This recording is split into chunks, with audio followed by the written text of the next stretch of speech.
just say thank you to everyone for joining in today. This is going to be a lot of fun. I'm going to go ahead and start recording this webinar right now. All right, so we're recording. We're excited today to have a webinar on Z-Wave devices and the IQ panel, and most excited about Mitch Klein being here with us. Mitch, say hello to everyone. Greetings, everybody. I'm glad to be joining the webinar. Mitch is the new executive director of the Z-Wave Alliance. Has been in this position now for what, just a few months now, right, Mitch? Yeah, it's almost 3 months already. Wow, time flies. 3 months, the seasoned veteran by now. Yeah. So right. Previously, he was the director of business development at URC, founding and managing partner at Stay Tuned, president and CEO of Media Systems, director of sales and operations at Tweeter, and president, VP, and treasurer and board member, chairman, professional development committee at Cedia as well. So great resume there, and all that experience, of course, led you into what you're doing now, and we're excited to leverage a little bit of your insight into Z-Wave and what it does and where it's going. Mostly, I think that's probably what a lot of us are most excited about is, where it's going. And just from a personal note, I've always thought it was a pretty awesome technology, but also a technology, and you and I were talking about this at the Z-Wave Alliance meetings a couple of weeks ago, but a kind of a technology that's almost not as well known as perhaps it should be or in the world. I mean, everyone knows what Wi-Fi is, everyone knows what Bluetooth is, but when it comes to Z-Wave, it's not a household name yet. Is that right? Yeah, we've been very quietly dominating the smart home, even before we ever came up with the term smart home. And just as a very quick background, because you guys want to really get into the meat of this, like almost all of you on the call now, I really come from the implementation side, so I know what it's been like to try and make connected devices connect, and things that are supposed to talk to each other actually speak and understand each other, which is why I came to the Z-Wave side, because as you'll learn, it's actually relatively easy to implement, and all the stuff works together. It's all interoperable. So I'll leave it at that. Is there any way to use that same technology to get my kids to get along, Mitch? Because I could really use them talking to each other more instead of hitting and scratching, maybe being a little nicer to each other. We can talk about wearables later if you'd like. Excellent. Well, we're glad to have you on today, and guys, as you have questions for Mitch specifically, we would love to have you be able to send those out to us, and we'll pose those directly to Mitch. Before we jump into the meat of it, for those of you that are brand new, in fact, you know what, I want to do this real quick. I want to quickly push out a poll. I want to know, just for my own perspective, is this your first Qualsys webinar? Have you been on one of our webinars before, or have you, are you a seasoned veteran and have attended a bunch of this, or is this your first time? I know that there's probably a few of you at least that are brand new to us, and I want to make sure that we cover that stuff as well. So yeah, it looks like a good 25%. This is your first time coming in, so that's great. That's welcome, you guys. Thank you very much for attending today, and for all you returners, you know how it works. We're excited to be here today, and we're going to have a lot of fun. So please keep those questions coming. Sometimes I feel like a radio host when I'm doing these things. I feel like I'm like DJing the presentation more than anything else. So hopefully you guys are, making your requests. Well, let's dive right in. I'm going to go ahead and close the poll real quick, and let's dive right in. First, for those of you that are brand new, Qualsys is short for Quality of Life Systems. QOL is Quality of Life. SYS is for systems, and it's, you pronounce it kind of like that, qual, like quality, Qualsys. We are dedicated to improving the quality of life through innovation and technology. And as we've tried to build products, and market those in a way that helps our customers, our dealers, and the end users, that's always been the core of what we do, is that whole quality of life concept.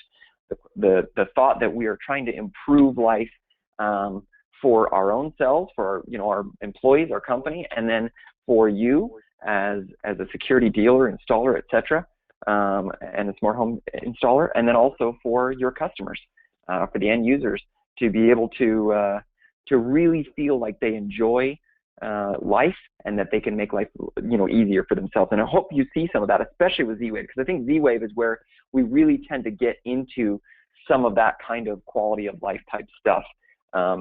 It's focused so much more around lifestyle than perhaps some of the security products out there. As a preface to this, some of you have seen this slide before, the Internet of Things is an absolute explosion of possibility for us. By 2016, that's next year, we're looking at 22.9 billion connected devices. That's an absolute monster of an opportunity for us. And if you looked at, Mitch shared this slide with me from the Z-Wave Alliance, the adoption of IoT or Internet of Things by the year 2020 creates an absolutely amazing opportunity. 4 billion connected people, $4 trillion in opportunity for revenue, 25 million apps, 25 billion embedded and intelligent systems in homes and various places, and 50 trillion gigabytes of data going back and forth. So this is really the trend that is going to be leading not just our industry, but the entire world, and more and more. I mean, I picked up my latest issue of one of our trade publications. I got it in the mail yesterday, and as I opened it up, it seemed like what before was, maybe one article about smart home technology.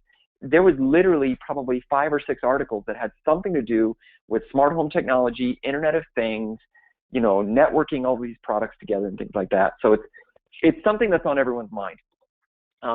Mitch, you were showing us this slide as well, in terms of the device types, how much we're doing today. So for example, this is some of the research that the Z-Wave Alliance has put together, but from Frost and Sullivan, they're saying that thermostats, there's $135 million, in thermostats today, but that's going to grow to $2.5 billion in the next 5 years, which is absolutely huge.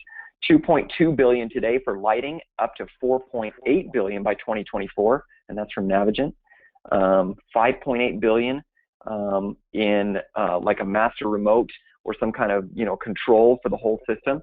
A 23% growth in a way to control everything altogether, and that could be the IQ panel, it could be your phone, things like that. Jeremy, yeah, please. One of the things that interests me about this, and first of all, this was as a result of polling 1,600 consumers, 1,000 in the U.S. and 600 in Canada. Sorry, we didn't get any in Mexico.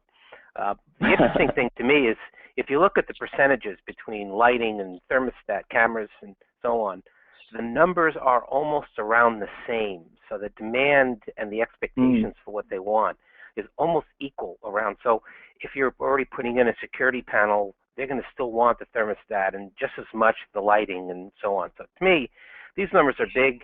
Whether they're real or not, the relevance is that it's big and the opportunity is huge. Yeah, I totally agree there, and I think you've hit on a really good point. I think that's something that we all need to change. If your mentality hasn't changed already, you need to start changing your mentality from the concept of 2 doors and a motion sensor, and that's all I do, to showing the customer all the different things systems have the capability to do. That doesn't necessarily mean that when you install a system for a customer, or when you sell a system to a customer for a DIY type scenario, that they're going to buy all of these right up front, right? It probably means that they're going to buy one of them, maybe 2 of them, but in the back of their mind, they're thinking, I'm going to want that camera someday. I'm going to want that thermostat someday. And it's up to you as the dealer, supplier, supporter, whatever you want to call yourself, to be able to reach out to them on a regular basis and say, hey, how about now? Christmas time, it's a great time to get that door lock. Hey, holiday season coming up, great gift would be that awesome connected camera. Let's get that installed for you, or at least get it in a box to put under that tree so that you can really, you can wow that person on Christmas morning. So it's a great opportunity, and it's all encompassing. Another bit of information that Mitch, you were showing with us was this trend of consumer spending in conjunction with the households that actually have smart systems in them. And it's very interesting. If you look at that projected trend from 2012, it's about even, but it seems like more and more that as the spend goes up, the households with smart systems seems to go up even further, which is really interesting. And I really enjoyed the data you provided about the actual individuals. So I think you guys will use this a lot. And we've talked a little bit about millennials, how millennials buy versus some of the over 45 group. It was nice to see this kind of in writing. And again, I don't know how accurate it is, but this is based on the research that the Alliance has done, right? Actually, this is other research that's been done through a variety of sources, and it's always who are they that come up with this information, but it's a pretty consistent, that we're coming up with this. So we're reporting on it, but this is not our research. Okay. So will consumers under 45 buy smart home technology? Well, if you look at it, consumers under 45 prefer to shop for smart home products at a security company, a technology company, or a home repair store. Okay, and you can see the percentages there: 19% for at a technology company, 17% security, and 14% at a home repair store. And they're likely to spend, this blew me away, between $2,000 and $3,000 to upgrade their home to a smart home. That's awesome. You think about, as you're out there, whether you're knocking doors or you're at a home show or you're just doing referral business, things like that, there's that hesitancy that I know most of you feel like, if I try and ask them to spend money for this, are they going to balk at it? Are they going to call me crazy and expect me to do it for free? And the thing I keep trying to come back to time and time again is think about your smartphone. Your smartphone, chances are you paid, $200 or more for it, right? These people under 45, that's the life they're used to. They've been buying these smartphones, they've been buying tablets, things like that for a while, and I don't think they expect to get the whole darn thing for free. However, with that, you'll also notice that they're more likely to prefer DIY. That's how they want to save the money. They say, oh, this is easy. I'm used to technology. I think I can do it myself. And those of you that have been on my webinars before, you've heard me say, it's important to offer them the option of DIY as a way to save money. So let's say that you put your installation fees at $50. If you're going to say your installation is $50, give them the option to not pay that $50, and they can install it themselves, knowing full on that if they get stuck, if they don't have the time, if they find themselves, complicated, whatever, that they can always pay that $50, and you would gladly send that technician out to professionally install it for them. But they want to have the option. I mean, it's a YouTube generation. They're used to saying, oh, car repair, let me just watch a YouTube video to figure out how to do it. Oh, you got a thing broken in the house? Well, let me go watch, DIY TV or HGTV to figure out how to do it myself. They're excited to do it themselves, but DIY is all about saving money there with the option to have a professional step in and help out in the case that they need it. Now, that's different, of course, from the over 45 group. If you look at over 45, they prefer to shop for security and smart home products at a security company or a cable/telecommunications company, which means AT&T, Comcast, those guys that are doing all that marketing for smart home technology, they're going to be responding to those. But they'll also be responding to a security company. Okay? They're also likely to spend less than $500 to upgrade their home to a smart home. So these are the groups, the over 45 crowd, are the ones who probably will want to get that system for free and might be willing to spend a little bit of money to, add that connected door lock or that connected thermostat. And, like we were saying a minute ago, they want more assistance. They want you to set up those devices for them. They don't want to have to deal with the technology, the configuring, things like that. They need a professional do it, or one professional do that. So. Yeah, but the common thread here, the common thread here is security. Okay, and that's what you guys are doing. And whether you think 20% is a good number or the one slide before that, 17% is a good number.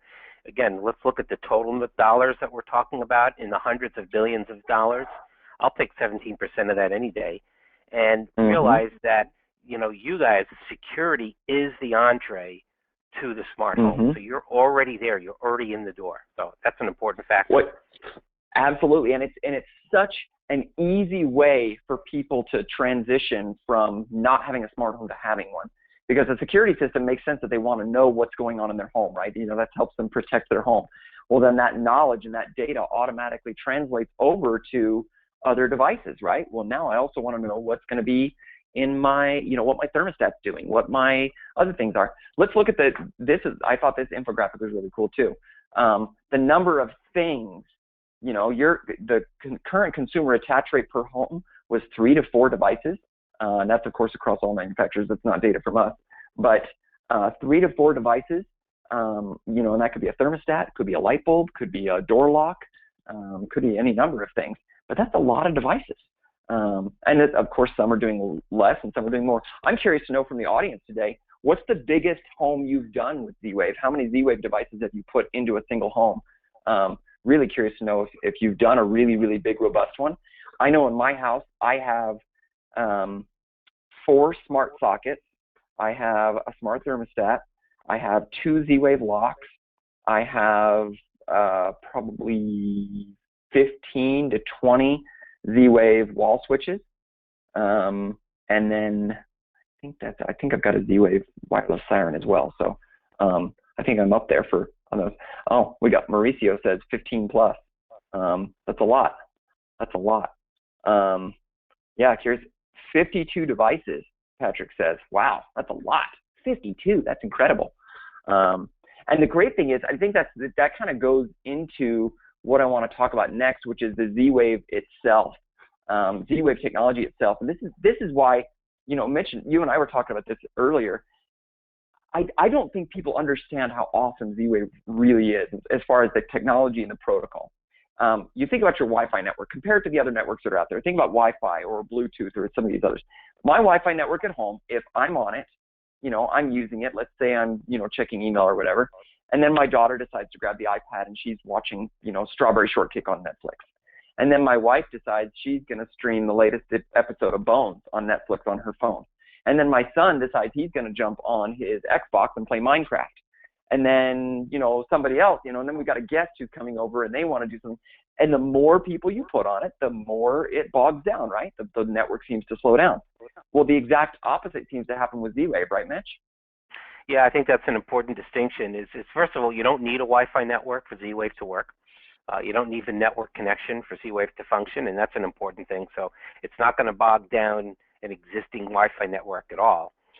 But when you add more and more things to your Wi-Fi network, you of course notice that it slows things down.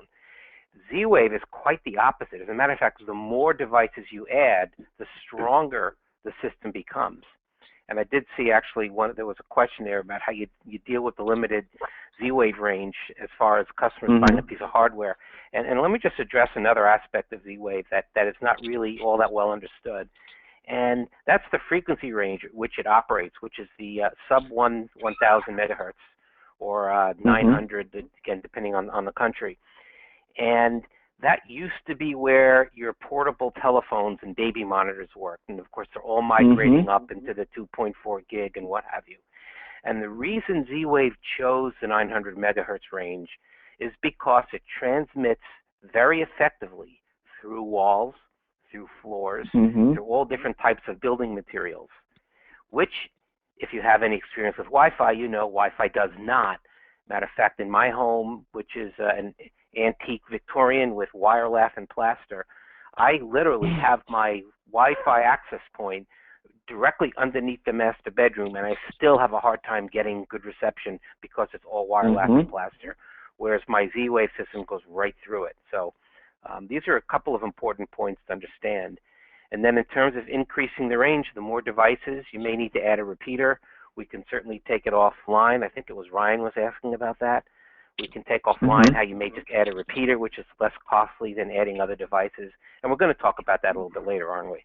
Yeah. Well, and that's, in fact, I want to skip past a couple of these slides real quick, and we'll come back to these in a moment. Let's talk about the actual repeater concept.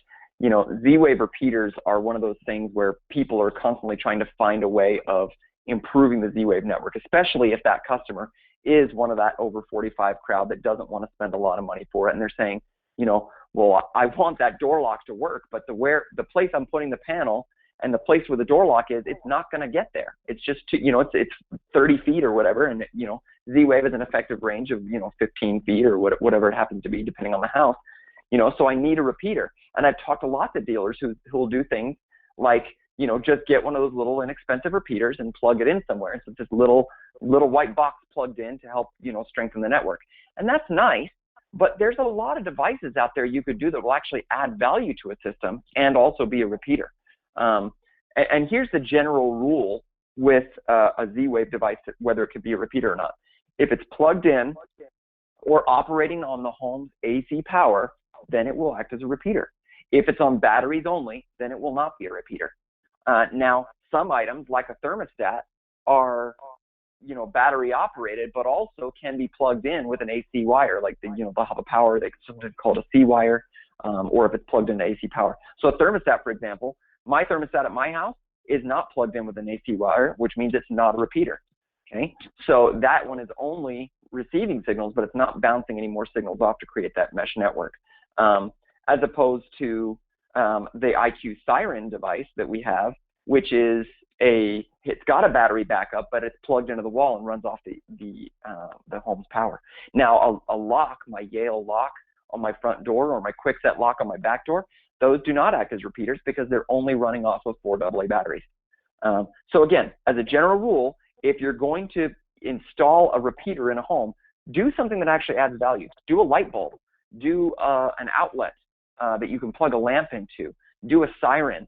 Do some of these other devices that will actually add some value to your customer system and give them something else to use, which of course, the more they get the system. In fact, Mitch, I think you were telling me a couple weeks ago about once they get a couple devices, then that number starts increasing. It's almost like they get hungry for more devices. Is that right? Yeah, well, like I was saying before, the more devices, the better. Mm-hmm.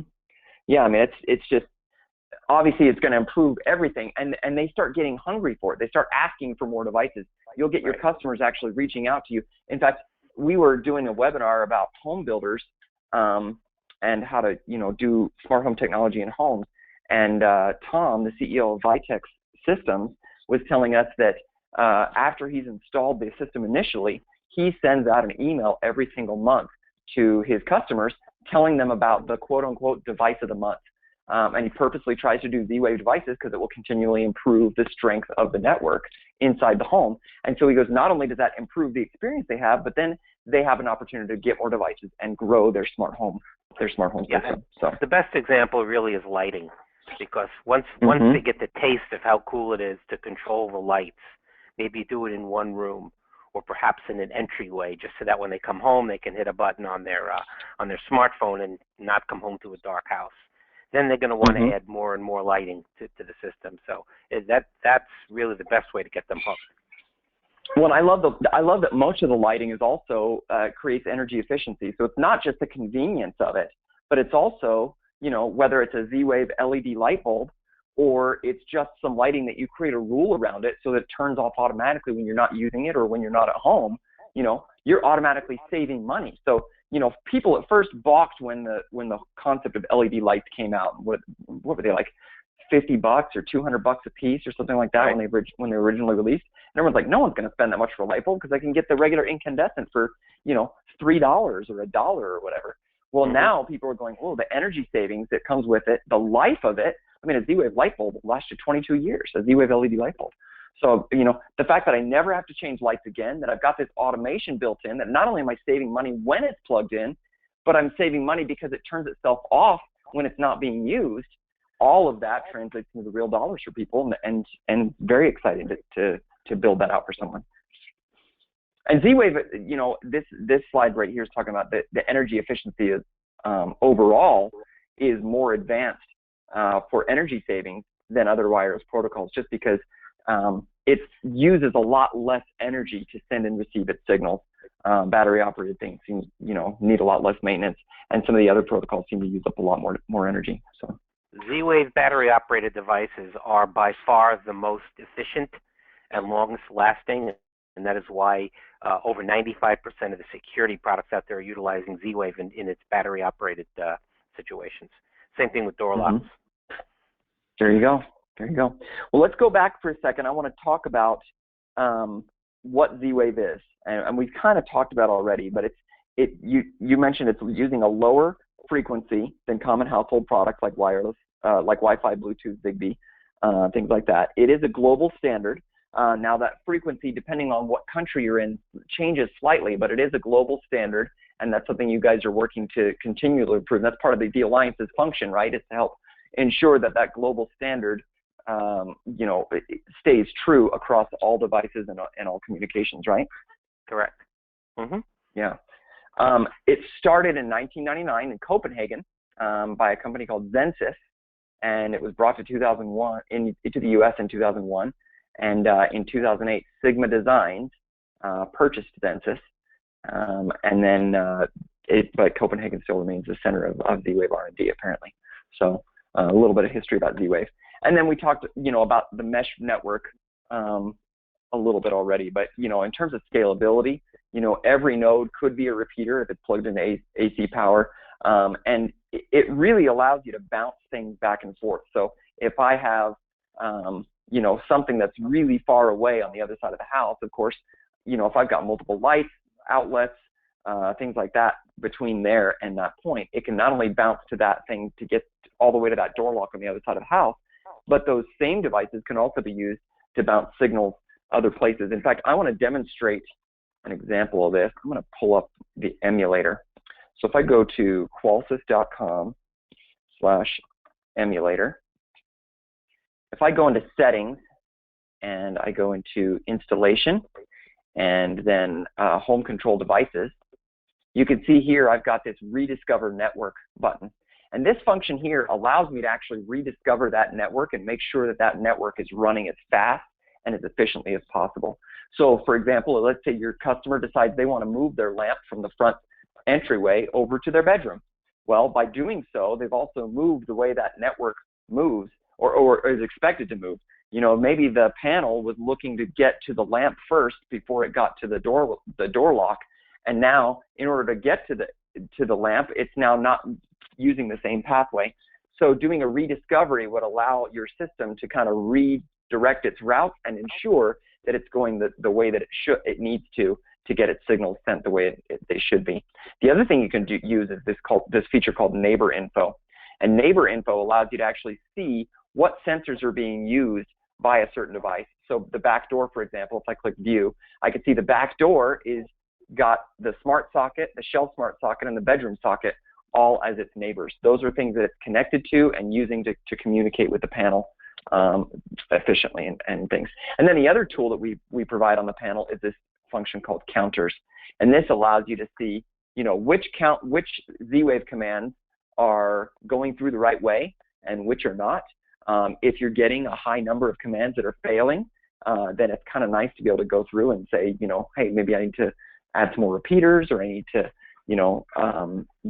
improve the location of some of these devices, etc., to make sure that system life and the response rate is an acceptable one. So that's just a little bit about Z-Wave. And in terms, while we're here, I might as well show you how to add a Z-Wave device. It's really simple. I click Add Device, and then I would click Pair, and then I would find the corresponding pair button or learn button on the device. And when I press that, it would then pull up what that device is. And Z-Wave is intelligent enough to tell the panel, this is what I am. I am a smart socket. I am a light bulb. I am a garage door opener, things like that. And then you can give it a custom name if you wanted to and click Add. So it's very, very simple to add a Z-Wave device. That's actually pretty cool. I hadn't seen that. Oh, you have very, very cool. Yeah. Yeah, we tool. worked really hard to make a very simple tool for people. Z-Wave itself, I mean, when you talk about how many devices there are out there, because it's a universal protocol, any of the 1,400 devices that are made out there by the 150 manufacturers that are members of the Z-Wave Alliance should pair with the IQ panel. When we talk about the IQ panel, being able to do certain things, because it's a universal protocol, if I do that process I just showed you guys, it shouldn't matter what device it is, it should pair with the panel. Now, whether or not it actually works the way you expect it to work might be something different, because maybe we haven't tested that out, maybe we haven't created UI for it, things like that. But it should actually pair with the panel, which is kind of fun. And I didn't even know this. I didn't know there were 1,400 Z-Wave devices out there. I knew that there were hundreds, but that's a huge as a matter amount of fact, Z-Wave devices. We expect that by the time the Consumer Electronics Show comes around in January, we'll actually reach 1,500 devices. And one of the points you touched on is what we're calling interoperability. So there's two things. There's compatibility and interoperability, and someone had put a question up about that. So let's talk about interoperability for a moment. And what this means is that any certified Z-Wave device, and you can just look for a logo on the box, any certified Z-Wave device is guaranteed to be interoperable with other Z-Wave products. So whether it's whichever, whether it's a Z-Wave light bulb or a Z-Wave hardwired dimmer, as long as it's got the logo on it, they will all work together and work throughout the Qualsys panel. Then there's a question of, well, actually, one more thing about interoperability. One of the mandates is that everything is always backwards compatible. So as we move into newer generation chipsets that provide even greater distances and much greater feature sets, any Z-Wave device that's previously been installed will still be compatible with the new products going forward. So there's a good peace of mind. You never have to worry about, oh, you know, is this going to work with my old system? The answer is always going to be yes. Then there's the question of compatibility, and this is where one of the questions came up, and Jeremy can probably address it with the Qualsys panel. But not all of the gateways will, in fact, include all the different command classes. For us, what is a command class? Door locks is a command class. Lights is a command class. Security panels is a command class, so on and so forth. So it could be that if somebody's installed a gateway that for some reason they did not include the door lock command class, then yeah, you may buy a Z-Wave door lock that won't work with that particular gateway.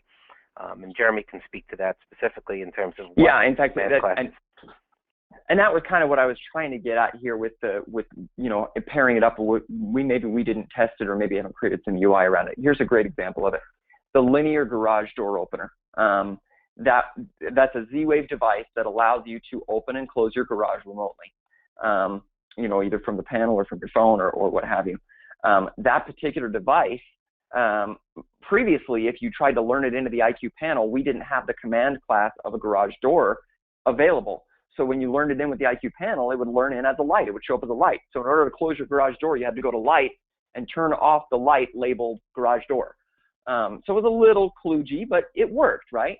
And I think that's where, you know, at least from the IQ panel standpoint, if you're learning things in, it should learn in. Now, whether or not it operates the way you'd like it to or not, that's where you suddenly are going, okay, maybe that's not exactly what I want it to do. Or maybe there's features in that device, you know, like, for example, Yale locks. When we first started, you know, combining with Yale locks, they were saying, well, we've got, you know, features like battery level of the device. We've got things like if a jam was detected, you know, being able to send an alert or things like that. Those features are things that we want to make sure are part of this integration. And we're saying, you know, when we first installed it and first built it, it was only the ability to lock and unlock.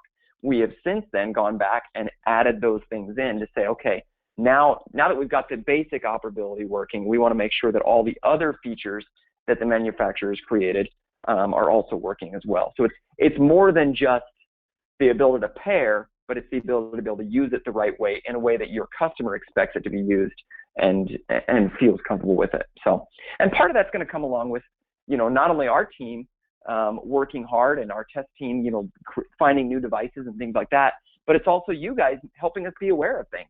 There might be devices out on the market that we've never seen before.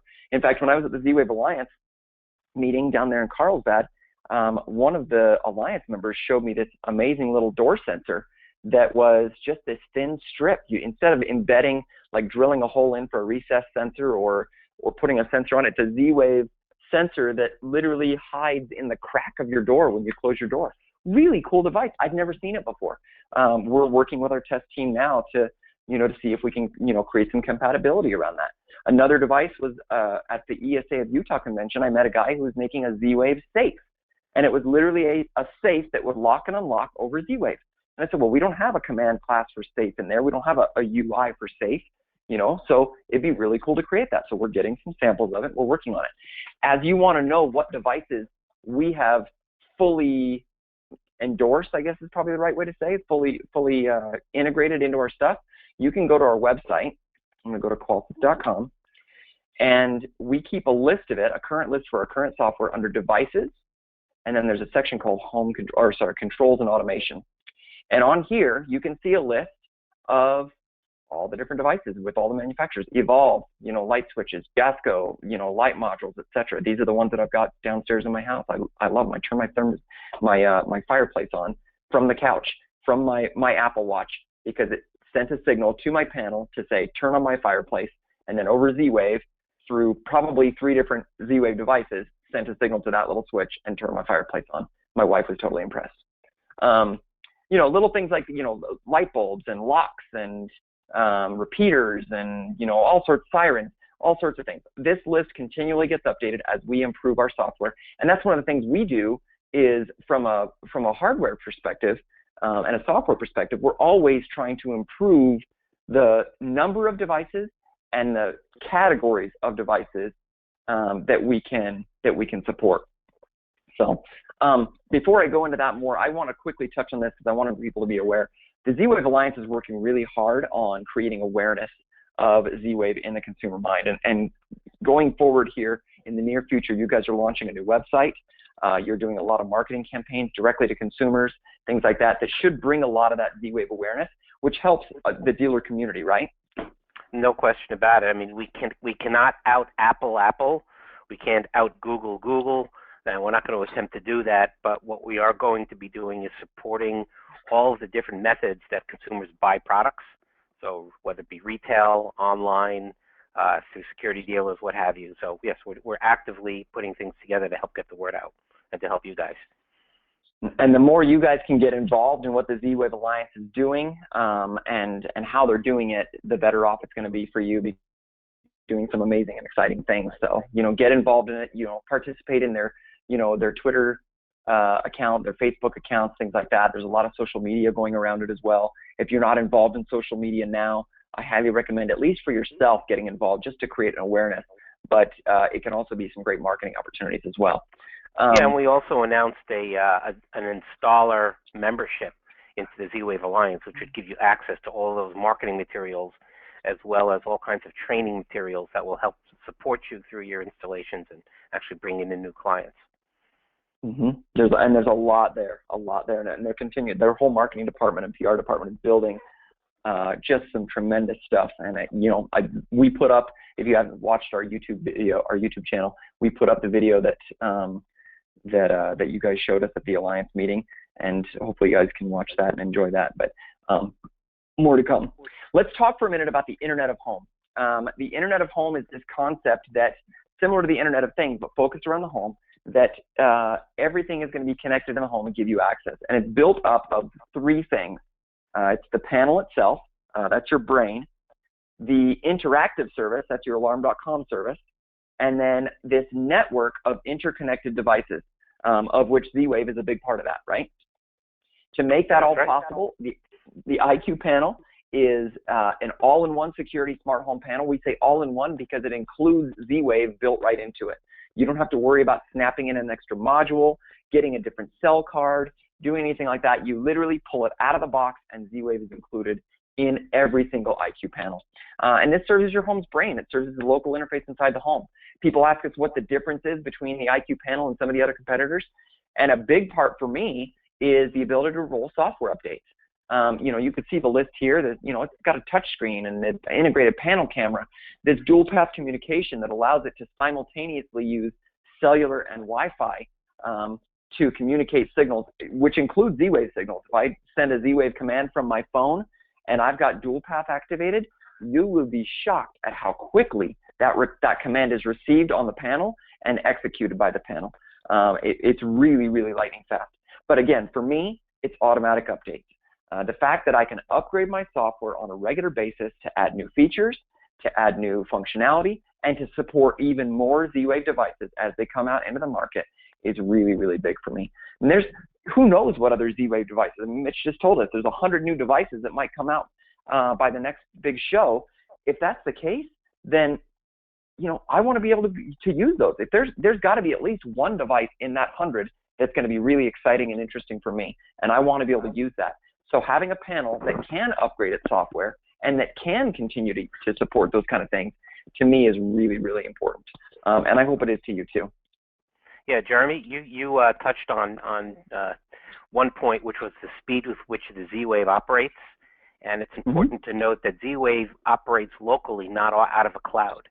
And there are some competitive products there that there is a delay because the system communicates to the cloud and then back to the system again. So there is no cloud communication here, which is a huge plus.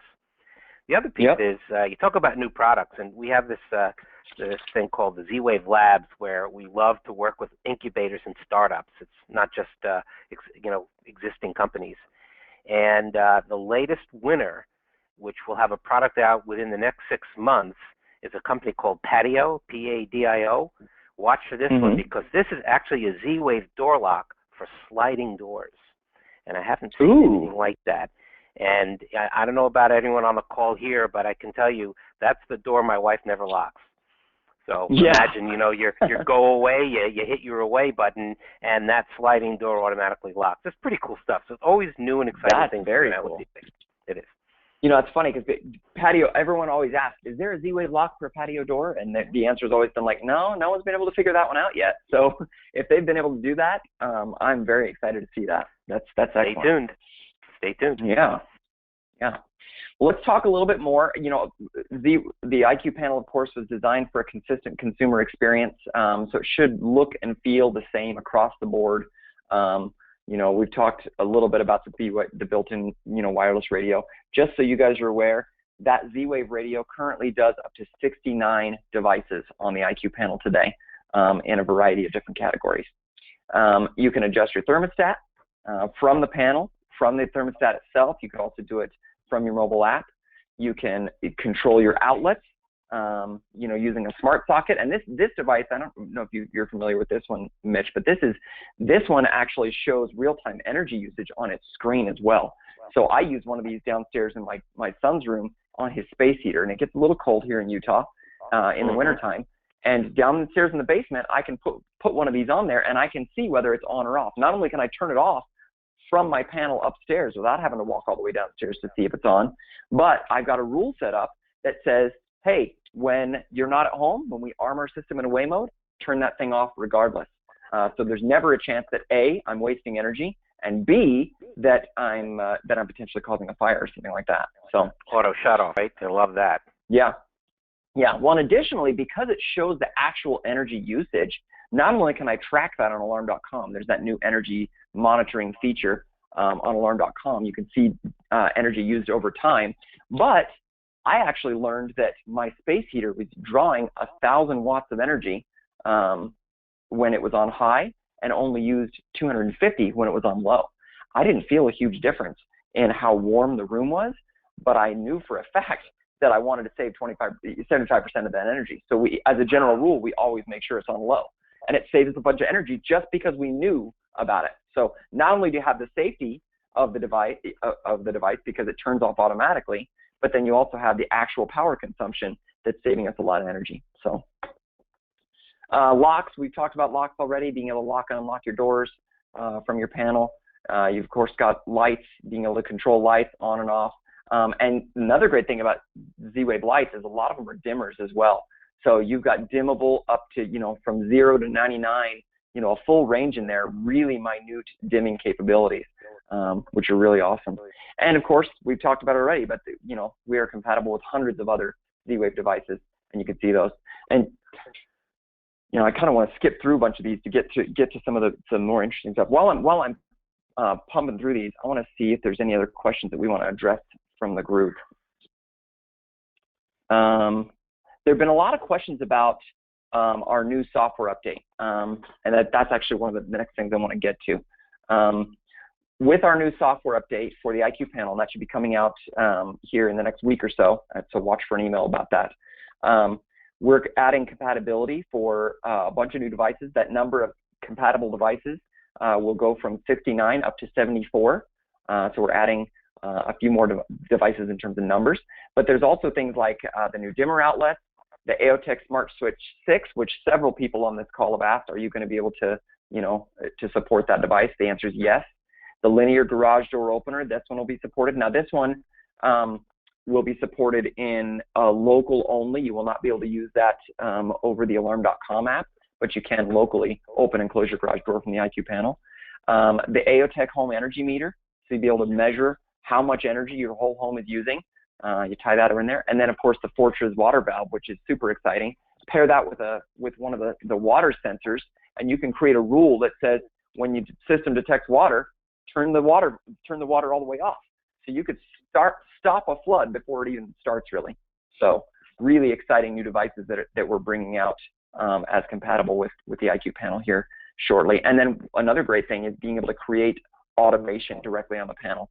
So when you pair in a light, for example, this automation button, and now you could say, hey, I want the light to turn off automatically at night. I want it to turn on automatically when the front door opens. I want it to turn on automatically when the doorbell rings. And creating that automation is really some of the more exciting things for your customers. You know, when you start an automation sequence and you create it and say, look what happens when you arm your system, and they watch or listen as their doors automatically lock, as their thermostat turns off, as the lights turn off, you know, and they watch all these things happen. All they have to do is just press one button on the panel or from their phone. It's very exciting. And it's what takes having a smart home from just having, you know, a security system to really being a smart home. So what's with the smart blender in the pic, Ryan says. Well, I had one person tell me that they have a Z-Wave outlet in their kitchen, and every night before they go to bed, they put in their little muscle milk shake stuff. It doesn't go bad. So they put a bunch of stuff in there with water, and it's programmed so that it automatically it automatically turns on and starts up a shake for them. So they literally can wake up in the morning to their smoothie ready to go, and they said it actually serves as their wake up call too. They hear the sound of that blender turning on, and it wakes them up. And Whitney's coming in here, right? What's up, Whit?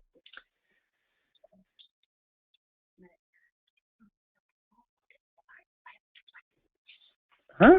Open the questions to Mike? Mitch. Oh, to Mitch? Okay. Yeah. All right, let's see. So we got just a few minutes left. We want to give people a chance to, now we've talked a lot about, you know, creating rules, all sorts of ideas, but before we do much else, or before we get to any other questions, or before we get to any more presentation stuff, I want to open the floor up to questions to Mitch. What do you want to ask him? What do you want to know? You know, what can we go through? And as I'm looking through here, I want to see if there's specific questions that. Yeah, while you're looking for questions, I'll just tell you one of the automation features that I used at my home.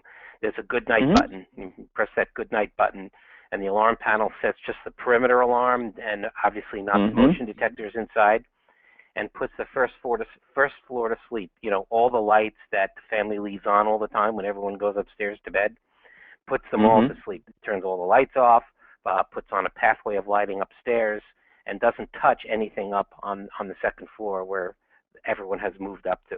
So this, you know, you can really be kind of creative with these types of rules. Yeah, absolutely.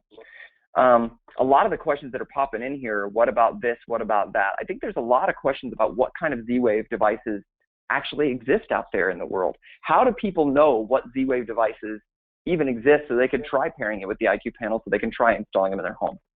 Which is probably one of the best questions out there. And there is a website called zwave.com. It's z-wave.com.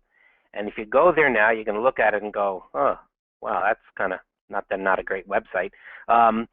But for the time being, you can still go there and see essentially every certified Z-Wave device that's ever been built, which is a good thing. There will be a new zwave.com website launched. I'll be pessimistic and say by the end of the year. I mean, our goal is to have this thing ready by the end of November, but again, I'll be kind of pessimistic. Here we go. There's the website. So if you go to zwave.com, you can actually go and click any particular category and see any product that has been Z-Wave certified. And of course, I'm always happy to answer any questions. You're always welcome to email me, and I guess we can put that email up on the board at some point if you'd like.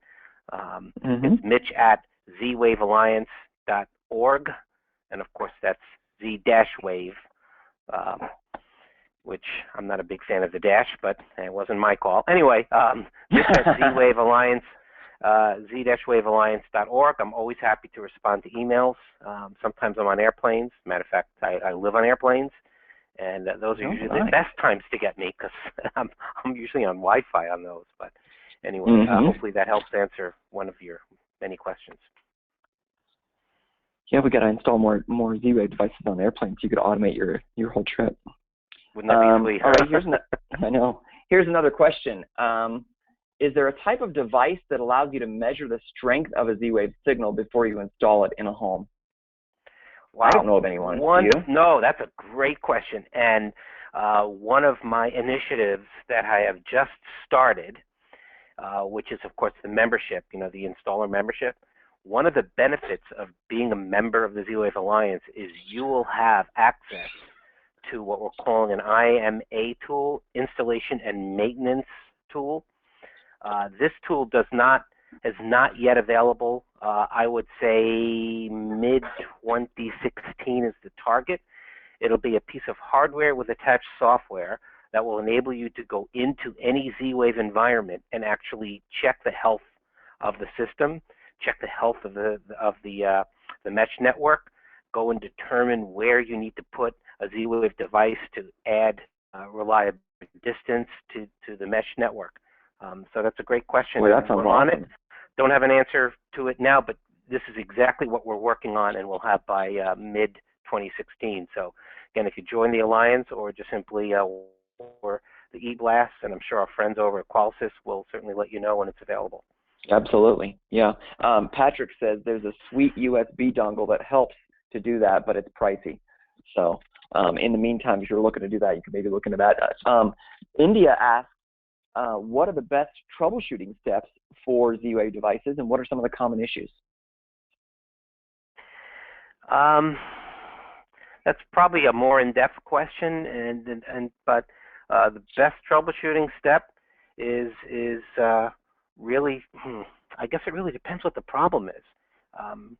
We don't really run into that most of the time. It's just simply, there's just too much distance or too much interference with the signal. Yeah, it's almost always range, and in the worst case, you just take a plug-in light switch and plug it in and include it into the system, and it solves the problem. So we don't really run into a whole bunch of troubleshooting issues. But there is a forum that, as a member of the Alliance, you'll be able to go and check and see what other people have said about it. So if you have a specific question, I may or may not be the right person, but I can definitely get you the answer to it. All right, Ken asks, are there any Z-Wave devices suitable for commercial applications, or is Z-Wave mainly a residential technology? Well, good question. I mean, the focus has always been on the smart home. We're not running, at this point, we don't have any of our members making 240-volt light switches, which is for most commercial or office environments. But we have plenty of implementations within retail establishments, lots of them in retail. We have one of our members doing the huge MGM casino in Macau. So absolutely, Z-Wave will work in commercial environments. Absolutely, yes. I've had a couple people asking about three-way switching systems. I'm not even familiar with that term. Is that something you're familiar with, Mitch? Yes, it is. And there are several manufacturers of lighting devices that have three-way and four-way, multiple location dimmers and switches. Oh yeah, like three-way light switches. Okay. Yeah. Correct. And yes, if you look like Eaton, which I think their brand was Cooper wiring devices. So Eaton is one of them. I know Leviton has them. And I know I'm going to leave some brands out, but again, if you go to our website, sure, absolutely, yes, it's readily available. You can get them immediately. Excellent. Do you happen to know what the maximum line of sight distance to the first device is? James asks.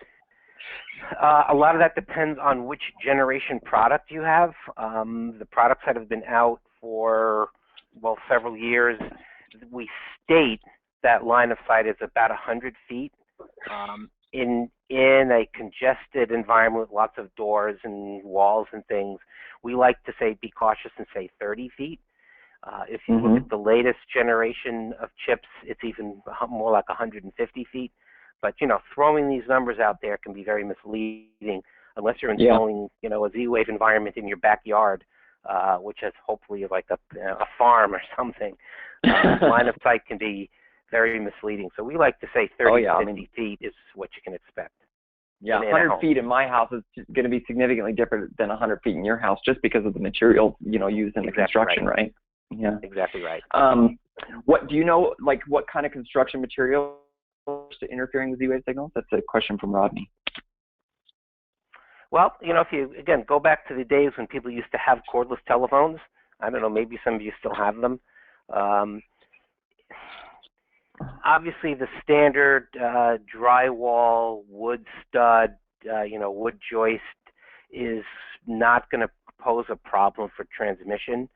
As soon as you start throwing in wireless and plaster, which any of you from your science class remember the term Faraday cages, where you're basically sitting in a room full of wire mesh, that's going to limit. So I would say your biggest enemies are going to be stone walls. So those of you in the UK with a lot of stone wall construction will find that you'll have a little bit more distance limitation.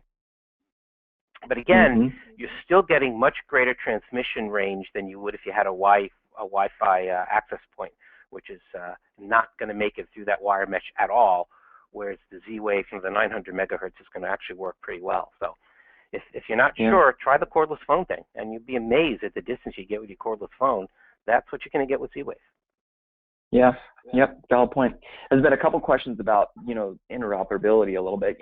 Specifically, are the Qualsys products, the Qualsys Z-Wave products, like the dimmer and the outlet and the siren and the light bulb, are they compatible on other people's, other Z-Wave panels? And the answer is yes. It's Z-Wave, and that's part of what we're trying to help educate people to understand, is that Z-Wave is a universal protocol. So my Z-Wave light bulb that Qualsys makes should also work on another panel, another inferior rubber button keypad panel that has Z-Wave. Now, why you would ever want to install one of our products on an inferior system, I don't know. But if in the unlikely scenario where you'd want to do that, it should work. The answer is yes.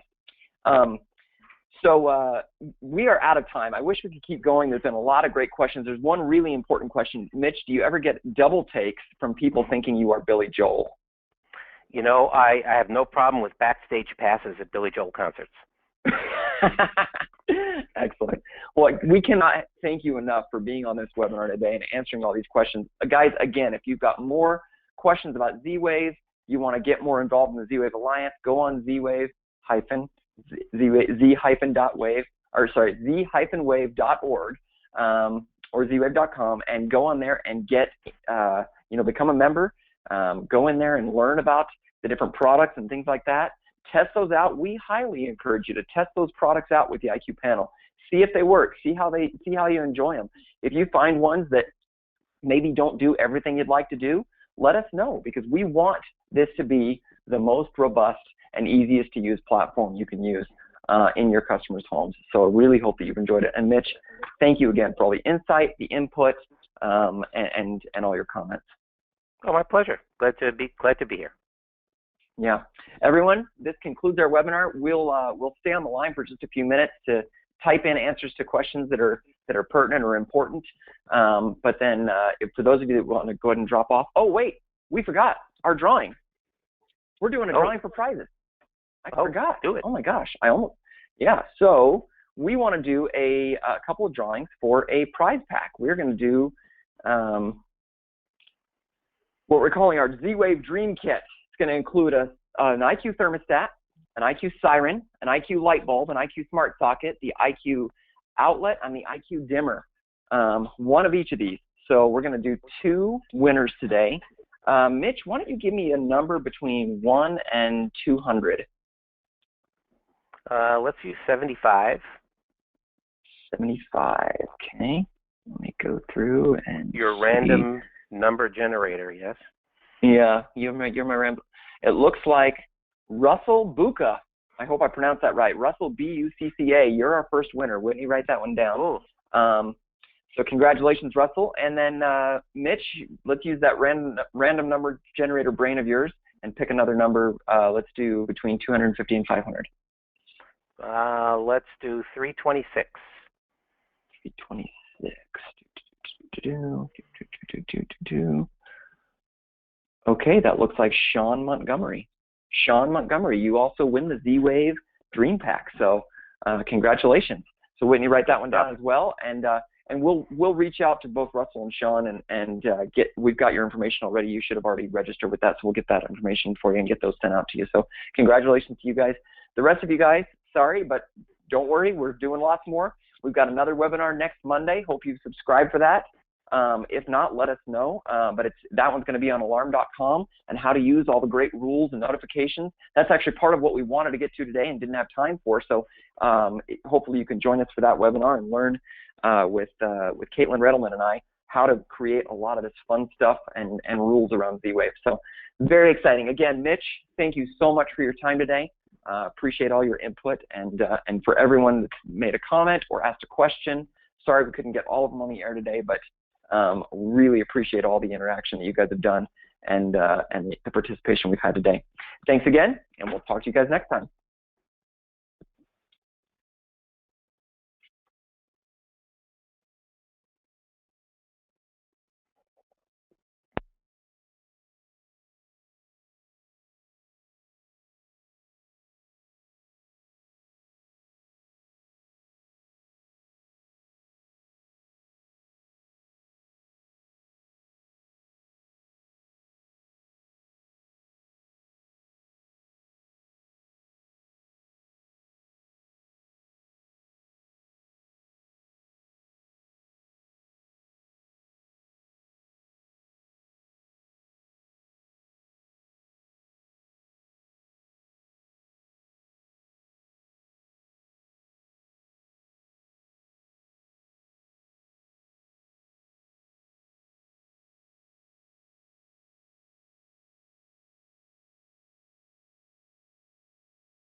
If you're still on today and still trying to get your questions answered, I'm trying to do my best to get to these as quickly as possible. If it helps, you can quickly retype your question if you're waiting on a specific question.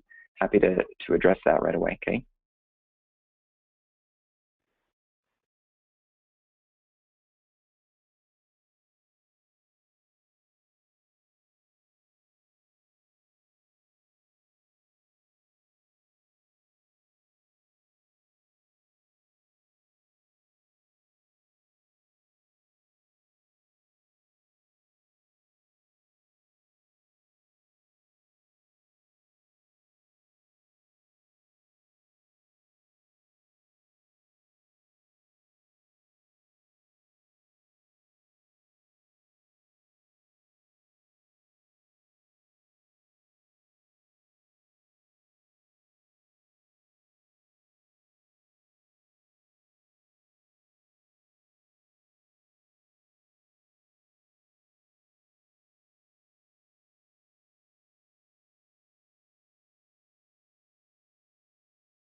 I think we've gotten the majority of the questions answered here, so if there's any additional questions, we'll give you another second to type that in, but otherwise we're going to go ahead and end the webinar here. Thanks again for everyone attending, and we hope to see you on Monday.